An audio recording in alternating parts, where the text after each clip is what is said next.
First of all, shame on you. Second of all, shame on you, sir. At issue this Sunday morning, some contentious moments in the final debate between the two candidates looking to become New Jersey's next governor. We'll have analysis and reaction from both sides of the aisle. Plus, costly contest. Spending on Pennsylvania's Supreme Court retention election is breaking records. We'll look at what's at stake when voters head to the polls. NBC10 at Issue starts now. I'm Lauren Mayk. Welcome to NBC10 at Issue. This past week, the candidates for New Jersey governor held their last scheduled debate before Election Day. One name that came up a lot is a person who will not be on the ballot this fall, President Donald Trump. What grade would you give President Trump for his second term? right now, I'd certainly give the president an A. I think he's right about everything that he's doing. He has secured the border and the economy. We've got inflation is much lower than it was when Joe Biden was in the White House. I'd give him an F. Right now, we see at every single level, costs are going up on New Jerseyans. So whether it's the tariff costs that are costing you more from everything from a cup of coffee to the groceries you buy for dinner at night to the one big beautiful bill which will raise health care, energy, and housing costs. In one of the most contentious moments, Democratic Congresswoman Mayk made accusations about former Assemblyman Jack Ciattarelli and his former business, a medical publishing company. I think our kids deserve better. I think the people you got addicted and died deserve better than you. And I'll tell you, tens of thousands here as you published misinformation, as you got more people addicted, as you got paid to develop an app so that more people could get more opioids and die. I got to walk at my college graduation. Ciattarelli on her accusations. It's a lie. And bringing up an issue that's roiled the race in recent weeks, the release of Cheryl's military records and efforts to tie her to a cheating scandal at the Naval Academy. I've said, look, I didn't turn in some of my classmates, so I didn't walk at graduation. Ciattarelli now says he plans to sue Cheryl for those comments you just heard, saying Ciattarelli, quote, killed tens of thousands of people, end quote, by getting them addicted to opioids through his work at a medical publishing company. Well, Ciattarelli says the comments were defamatory. Cheryl's campaign responded, saying Ciattarelli is hiding behind the lawsuit, and they say he owes the people of New Jersey answers. Prior to news of the lawsuit, I spoke to two Camden County political insiders about the debate, one from each side of the political aisle. To talk more about the race for governor and this week's debate, we're joined by two people very involved in New Jersey politics and Camden County politics, one from each side of the political aisle. We're joined by Camden County Commissioner Jonathan Young and Camden County Republican Party Chair Kimberly Stewart. Welcome to both of you. Thanks for joining us. Thanks for having us. Thank you, Lauren. So before we dig into some specifics of the debate, let's kind of take a big picture view. Commissioner, I will start with you. What was your main takeaway from the debate? My main takeaway from the debate was that, Congresswoman really showed strong leadership, showed that she was ready to govern, shown that, that she's really ready to get out there and get her feet on the ground, get her running, and has a good opportunity here to change what's happening here in New Jersey. Chair Stewart, what was your biggest takeaway from this debate that we saw between these two candidates? With any task, the key to success is preparation. It was clear to me that there was a stark contrast between Jack Ciattarelli and Mikey Sherrill. Jack Ciattarelli is polished. He understands the issues. He has concrete plans for how to effectuate the issues and concrete plans for how to fix New Jersey. That was what was my biggest takeaway. Congressman Sherrill seems to have a grasp on certain issues, but certainly she's not prepared to take on everything that needs to be taken on to accomplish fixing the state of New Jersey. Let's talk about some of the moments in this debate. Commissioner, let me ask you about this. One of the most contentious points in the debate was when Congresswoman Mikey Sherrill accused her opponent of killing tens of thousands of people, talking about his former business and opioids. Is there any evidence for the claims that Congresswoman Sherrill was making about Jack Ciattarelli's business history and opioids? Well, I'm sure his business history and the opioid market is well known and who he dealt with. I mean, if you look at just us here in Camden County alone, At one point, because of opioid, it was almost a person a day that was dying. So to anyone who in the state of New Jersey feels as though as they need to invest in opioids or whatever the case may be to keep promoting opioids, I think is wrong choice for New Jersey for sure. Chair Stewart, what did you think of that moment? The personal attack on Jack Ciattarelli was unconscionable. It was a clear attempt to deflect from the current scandal that with which Mayk Sherrill is currently embroiled surrounding her cheating scandal at the Naval Academy. Jack Ciattarelli is a businessman. His family was involved in a restaurant bar business growing up. They're hardworking people. He, on his own, established a medical publication company, a medical editing company. He's not a physician. He's not skilled in pharmaceuticals. He's in the business of publishing treatises and periodicals, medical journals. He's certainly not responsible for understanding the complex medical data that went into publishing materials. Certainly, both sides of the aisle are concerned with the opioid epidemic, but to personally attack Jack Ciattarelli for having anything to do with deaths in the state of New Jersey is simply appalling. He's absolutely concerned with the big business of pharmaceuticals and the big business of opioids in the state of New Jersey, as we all are. And you mentioned the Naval Academy situation. We'll get to that in a moment, where Congresswoman Sherrill has said she didn't turn in some of her classmates, and that's why she didn't walk. That came up at her graduation. That came up as well. But Chair Stewart, let me keep with you for a moment, because I want to ask you about something Jack Ciattarelli talked about and said during this discussion. During a segment on immigration, he talked about a path to recognition. That sort of term was questioned. Do you have a good understanding of what that means? Well, immigration and a pathway to citizenship is, of course, afforded by the federal government. It's not afforded by state governments. Jack Ciattarelli, as governor, will have limited ability to provide citizenship. In fact, he will have no ability to provide citizenship to people who are not citizens.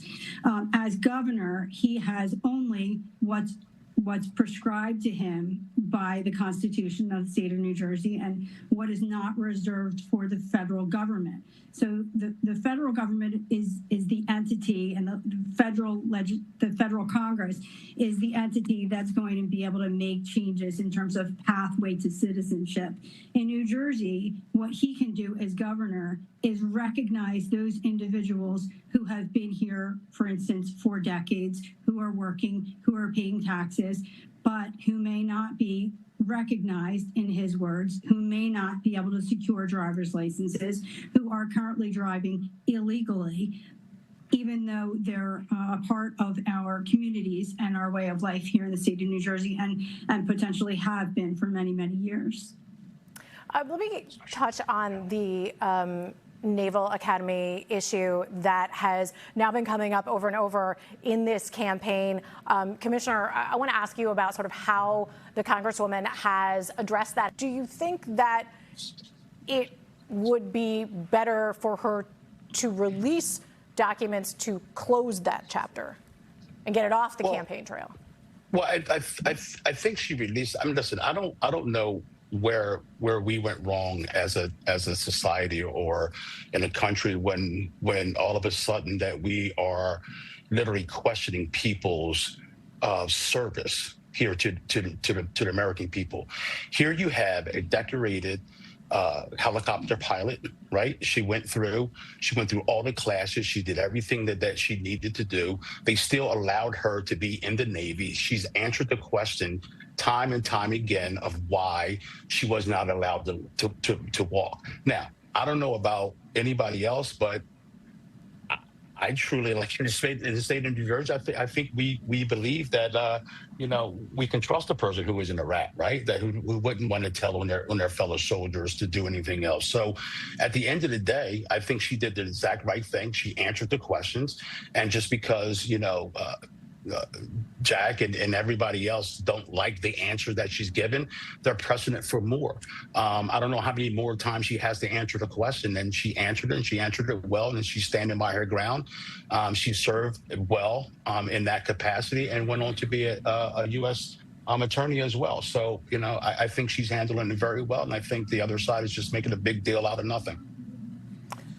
Chair Stewart, do you think that this is a winning issue for the Chitterelli campaign? I mean, when you're talking about that, you're not talking about things like affordability, for example. Certainly, it's not the prime issue with which the Chitterelli campaign is concerned. The Chitterelli campaign is concerned with making the lives of all residents of New Jersey better through lower property taxes, through energy alternatives that haven't been addressed in many, many years. However, or I should say, in addition, the Chitterelli campaign is bringing Congresswoman Cheryl's integrity into question. Jack Chitterelli has an unblemished history. He has been forthright with the voters in the state of New Jersey. His integrity has not been called into question. Rather, Congresswoman Cheryl's time at the military academy has been called into question. If in fact she has done nothing wrong, why not simply disclose all of the records and let the public decide? It's really not complicated. Still ahead, we'll have more on the New Jersey governor's debate. After the break, I'll speak to a political expert about what issues could decide this race and what could be the keys to victory for each candidate.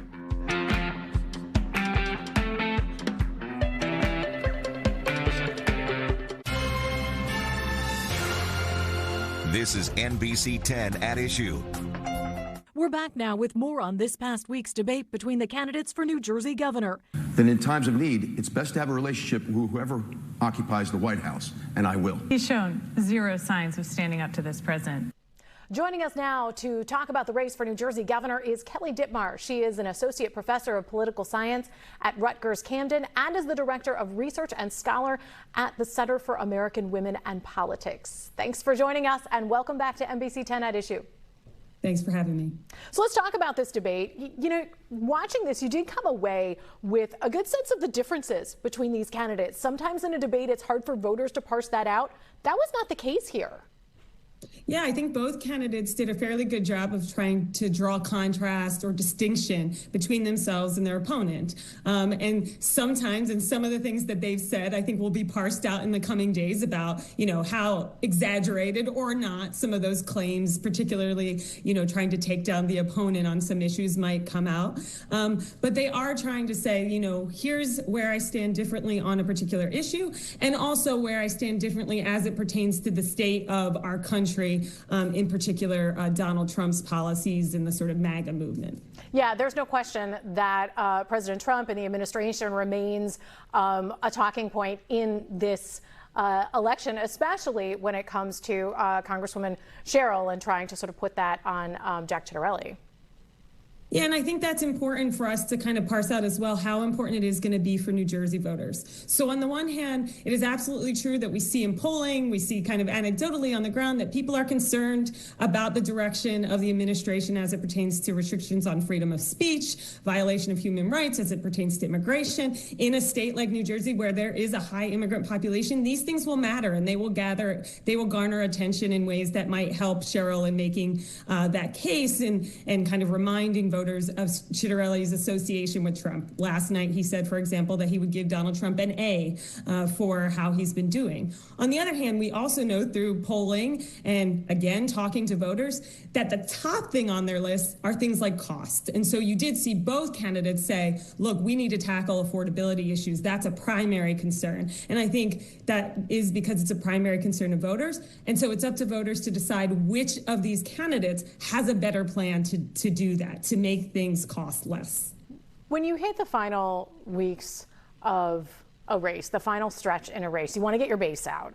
Both candidates want to get their base out. But in New Jersey, there are so many independents, so many unaffiliated voters. How does that affect what these candidates need to do in a debate like this, and also what we're going to see from them now in the coming weeks?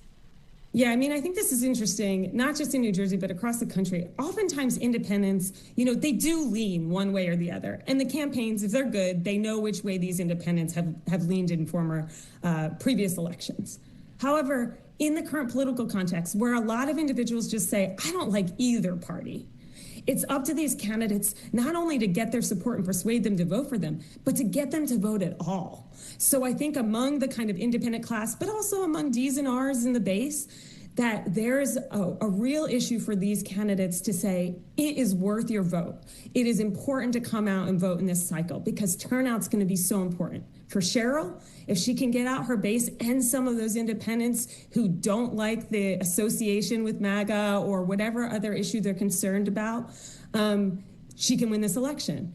For Chitterelli, if he can get out and increase the Republican base and persuade some of those independents to vote his way, he can continue in this pattern of Republicans winning after 8 years of a Democrat because they see it as something that's changing or challenging the status quo. So those independents will be really important in terms of who they vote for, but also if they're voting at all. All right, we'll have to wrap it there for now. Kelly Dittmar, Associate Professor of Political Science at Rutgers Camden and the Director of Research and Scholar at the Center for American Women and Politics. Thanks for taking the time to speak with us. Good to see you. Good to see you. Well, just ahead, court clash. Spending on Pennsylvania's Supreme Court retention election has reached record levels. We'll look at why it's become such a fierce fight.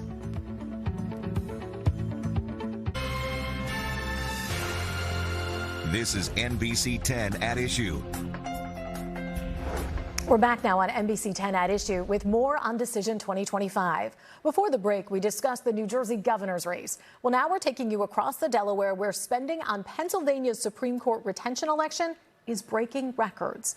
According to our partners at KYW News Radio, a new report estimates the candidates and outside groups have put $8 million into the race. 3 justices who were elected as Democrats are up for retention. It's a yes or no vote on whether they should get another 10-year term. A conservative group has launched a campaign urging a no vote, while the justices are fighting back with their own ads. Well, earlier this month, I spoke with a bipartisan panel of political insiders about the race and whether this is really the best way to pick a Supreme Court. Here's what they had to say. Joining us now are 2 longtime political insiders from either side of the political divide. Larry Seisler is a Democrat. He's the founder of Seisler Media and Issue Advocacy. And Guy Shiraki is a Republican who previously ran for Congress, and he's now a columnist for Broad and Liberty. Thank you both for being here. It's great to see both of you, gentlemen. Good morning. To be here. This is a tough one for some voters to get their heads around, which is the Supreme Court justices who are on the ballot, not running against anyone else, running for retention. Yeah. And this is a tough one, Larry. How do you get the word out to voters to show up for this and to understand what's really happening? Because essentially they're voting on whether or not to give to retain these justices and whether they should keep their jobs for another 10 years. This whole thing's horrible. It really is. Look, I'm a lawyer. My father was a lawyer. I have a great respect for the judicial system. And this retention was not set up to be this way. The Republicans are going after these 3 justices because they are Democrats, for no other reason. And I think what we are doing is we're setting up a system now where when the Republicans are up for retention, the Democrats are going to go after them. The retention system was set up so justices and appellate judges could make decisions without feeling political pressure. And these judges have done this. They have been recommended by the Pennsylvania Bar Association, which is a nonpartisan group. But I think the issues are going to be, for the Republicans, they're going after them on, whether it be COVID masking or mail-in ballots. The Democrats are going to use abortion as an issue. I see some of these ads. The one ad, they talk about, they let a sexual predator go. If you've seen that ad, you know who that was? If you look up the case, that was Bill Cosby. That was Bill Cosby. And why did Bill Cosby get to get released, if I remember correctly? Because a Republican attorney general gave him immunity during a deposition. That's what it was. But I find this whole thing actually pretty sickening for the legal profession. Guy. So again, look, I think like so many issues the last 5 years, with all due respect to my friend Larry, there's a group of Democrats that want to keep talking about the Republican reaction, and they skip over the action. These judges have acted like basically Democratic ward leaders. There was a time where judges ruled based on the law. These folks have used the bench to be Democratic ward leaders. They changed the rules mid-election in the 2020 election. They invented drop boxes. They redrew congressional lines to benefit Democrats, kicking 4 Republicans out of Congress. And then they come back and say, oh, the Republicans want to make this partisan. They're coming after us because they're Democrats. For me, that's all true. There's an additional part. These were the judges, these were the justices that let Tom Wolf do every harebrained, goofy thing during COVID. Every time we went to court to try and get back some common sense to limit Tom Wolf, to reopen schools, take masks off preschoolers, to get our liberties back, these judges said no. They said Tom Wolf can act like a dictator. We're in an emergency. Tom Wolf can do anything. They said no to us. It's time for us to say no to them. I'm all for judges being judges. These folks have acted like ward bosses and Democratic operatives. I want real judges regardless of party. All right, we're going to have to leave the conversation there. Larry Seisler, Guy Shiraki, thank you so much. Great to see both of you. This is NBC10 at Issue. Before we wrap up this edition of NBC10 at Issue, a reminder, you can see more of my interviews with lawmakers, candidates, political insiders, and voters by subscribing to my Battleground Politics podcast. Episodes are streaming now on NBC10.com, the NBC10 app, and our NBC Philadelphia YouTube page. Or you can listen while on the go, wherever you get your podcasts. That does it for this edition of NBC10 at Issue. Thanks for joining us. Have a great day.